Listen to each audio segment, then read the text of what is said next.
Geopolitical tensions और बढ़ते interest rates के चलते काफी सारे स्टॉक्स शार्पली करेक्ट हुए हैं ग्लोबली और उनमें से सबसे ज्यादा impact new age tech companies पर देखा गया है।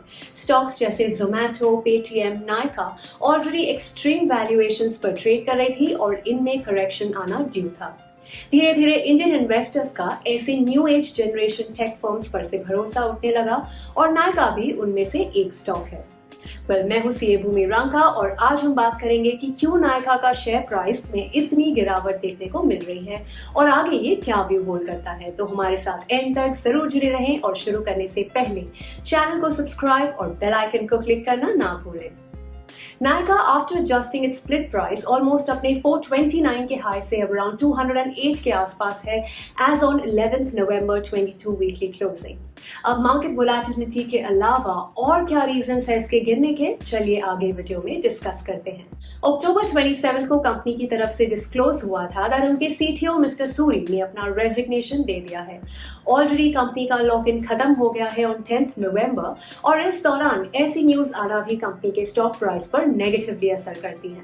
इनफैक्ट कंपनी की लास्ट क्वार्टर की परफॉर्मेंस भी इतनी अच्छी नहीं रही थी। हालांकि ये कंपनी पिछले साल प्रॉफिट में रही थी, लेकिन सीटीओ के जाने से आगे परफॉर्मेंस पर काफी इंपैक्ट देखने को मिल सकता है, जहां प्रोडक्ट, वेबसाइट एंड बिजनेस के डेवलपमेंट में इंपैक्ट आ सकता है। स्टॉक अभी ऑलमोस्ट 50% डाउन है अपने लाइफ टाइम हाई से।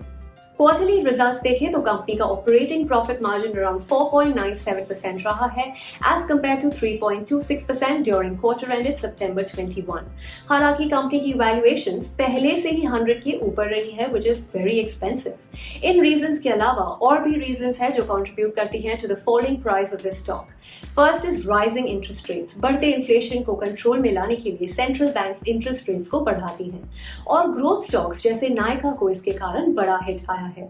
ये ऐसी कंपनीज है जो अभी ज्यादा एक्सपेंडिचर्स करती हैं to get a bigger benefits in future. भले ही ये अभी प्रॉफिटेबल ना हो पर आगे जाके इनकी अच्छी प्रॉफिटेबिलिटी एंड ग्रोथ का विजन बना रहता है, जिस वजह से इनके फ्यूचर कैश फ्लोज बड़े होने की संभावना होती है। पर जैसे इंटरेस्ट रेट्स बढ़ते हैं ये कैश फ्लोज हायर रेट्स पर डिस्काउंट करे जाते हैं एंड एज अ रिजल्ट इनकी वैल्यूएशंस गिर जाती हैं।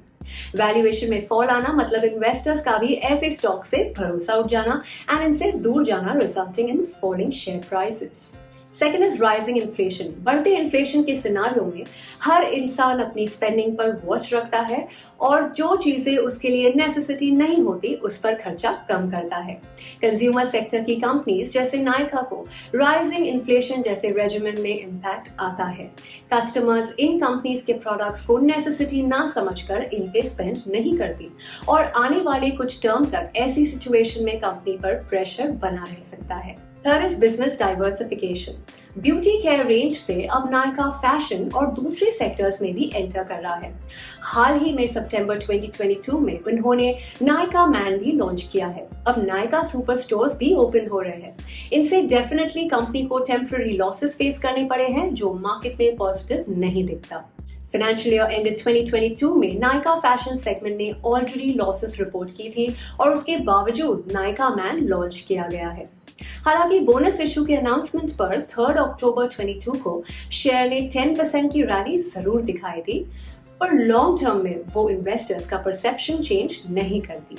करंट सिनारियो में कंपनी की स्ट्रॉन्ग ग्रोथ क्वेश्चनेबल दिख रही है, ऑल्दो लॉन्ग रन में एक एस्टैब्लिश्ड मार्केट पोजीशन और वाइड प्रोडक्ट पोर्टफोलियो के कारण कंपनी को अच्छा बेनिफिट मिलने की संभावना भी है।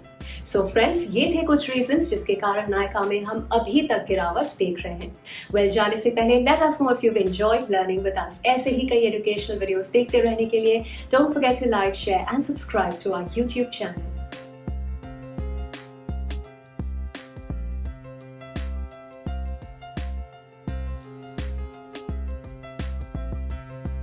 Investments in securities market are subject to market risks. Read all the related documents carefully before investing.